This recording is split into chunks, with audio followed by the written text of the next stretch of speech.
There's a big movement now, and people are very interested already in organic vegetables, in locally grown foods. I mean, and those types of principles resonate with everyone.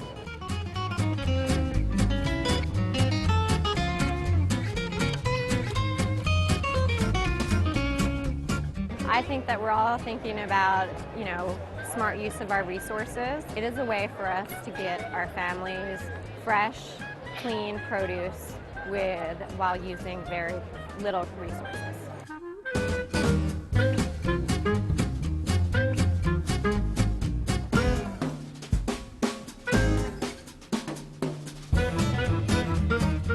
My name is Rebecca Carpenter. I am the CEO of Sprout. Sprout is an organic urban farming company based in the DC area. We help clients build and grow their own organic veggie gardens in small spaces. I am primarily sharing our tower garden, which is a aeroponic gardening system. It requires no soil.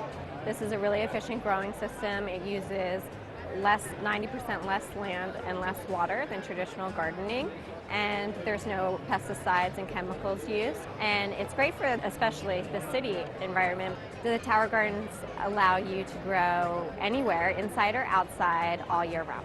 The essence of sustainability means that everybody in the developed world, Washington, D.C. here, we need to find ways to live more sustainably, to reduce our consumption, and to live more harmoniously with the environment and each other.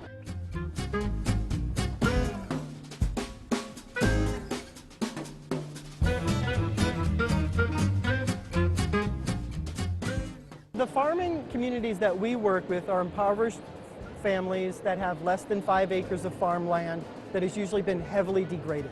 We train farmers to grow the trees and to plant them on their own land.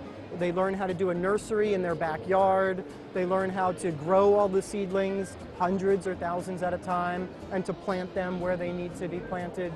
And that same type of process can be done by anybody here in North America who wants to do one in their backyard or at their school.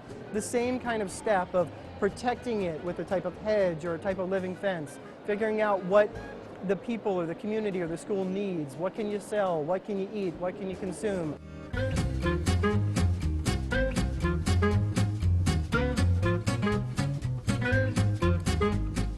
So the best way that a person can get started growing their veggie garden is to think about the 5 main factors that a person needs when they are growing organic veggies. So sunlight, water, soil, pests, and timing. So the number one thing that we make sure that everybody thinks about when they're growing organic veggies is that they need to know how many hours of sunlight they have. The rule of thumb is that you want to make sure you have a minimum of 6 hours, and 8 hours is even better.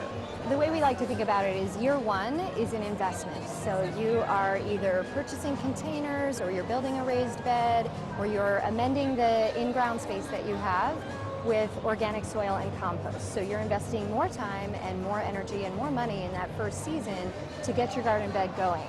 But then every season thereafter, your bed is already built and amended, and you are buying seeds for like $3 for a packet of 50 seeds. You could eat off of that one packet all season long. There are so many benefits associated with urban farming.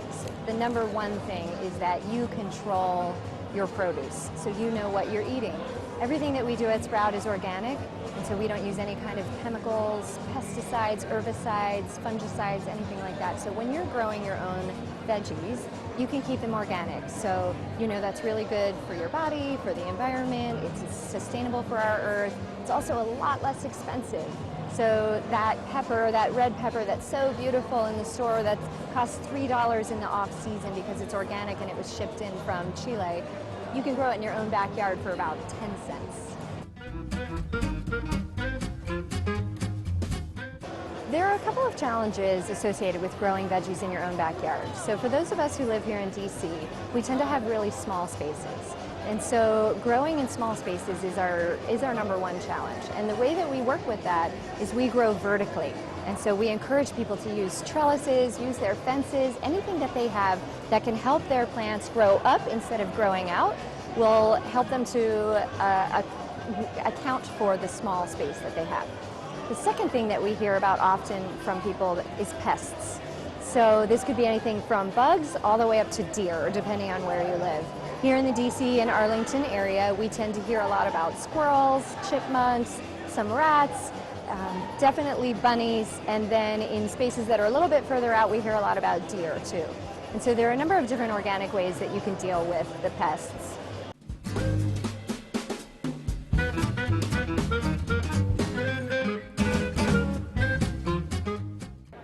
So I have a tower garden in my house, and I have 3 small kids, and I'm growing little farmers, and we are very committed to recycling and taking care of our environment and really being mindful and trying to live healthy lifestyles and responsible lifestyles. The thing that's really important to me is making sure that the holistic lifestyle and the healthy living is passed on to my son, because then I feel like there's a legacy there, and it's not just about me, it's about him and then about his family and his kids, and it's something that hopefully more and more people are passing on this kind of good, healthy, green living, then our planet, our bodies, and our community are going to be healthier for generations to come.